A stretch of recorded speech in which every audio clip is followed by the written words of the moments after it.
Quantum Break may be about time bending, but once you get past some of the quirks in the campaign, this franchise without a doubt has a great future ahead of it.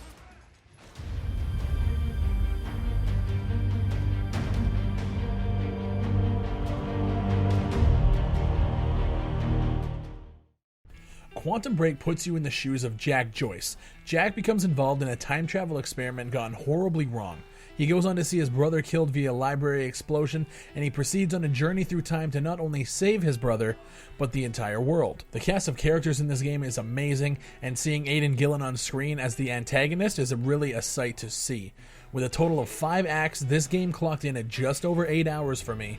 With that said, at the end of Acts 1 to 4, there is a 20 to 30 minute episode from the live-action TV show. So if you take those out of the equation, what you're left with is a 6-hour experience. Jack's abilities center around chronokinesis, which is the ability to control time. The abilities you have at your disposal range from a time shield to a teleport dash, and you even have the ability to stop time altogether. So combining these abilities during gunfights is not only fun, but very rewarding as well. The use of these abilities takes the regular old gunfight to the next level. That being said, the upgrade system for these abilities feels like it was tacked on just to add some depth to the game. I never used this system once outside of the original abilities you get. You unlock abilities by collecting chronon clusters throughout the levels, but as I said, you don't really need them because your abilities are fine just how they are when you get them. Outside of the gun battles, the game is a simple platformer, utilizing your time shift abilities to get through fractures of time. Climbing across broken bridges and cranes to get ahead, I felt like, while the look of the levels were amazingly done, the simplicity of them was very lackluster. Not once was I really perplexed and challenged past a couple of retries. We can't talk about Quantum Break without discussing graphics. All the gameplay you guys see on the screen is from the Xbox One version, and I will say it still looks great.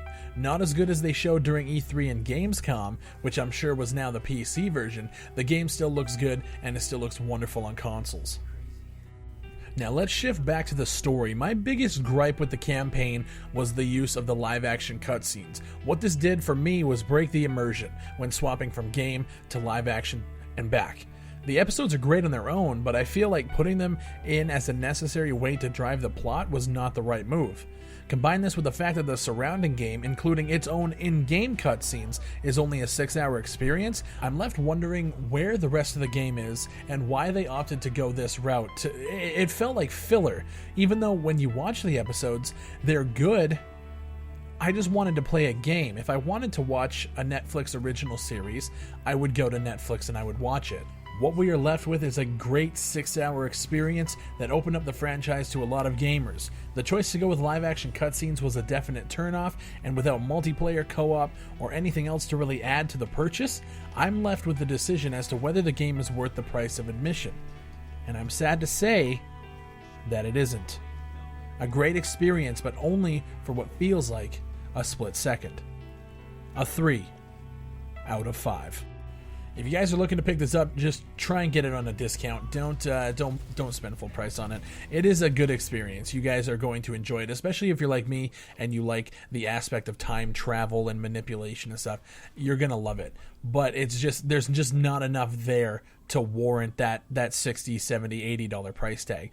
Let me know what you guys think in the comments below. If you agree with the review, if you disagree, let me know why. Let's start a conversation, and I'll see you on the next one.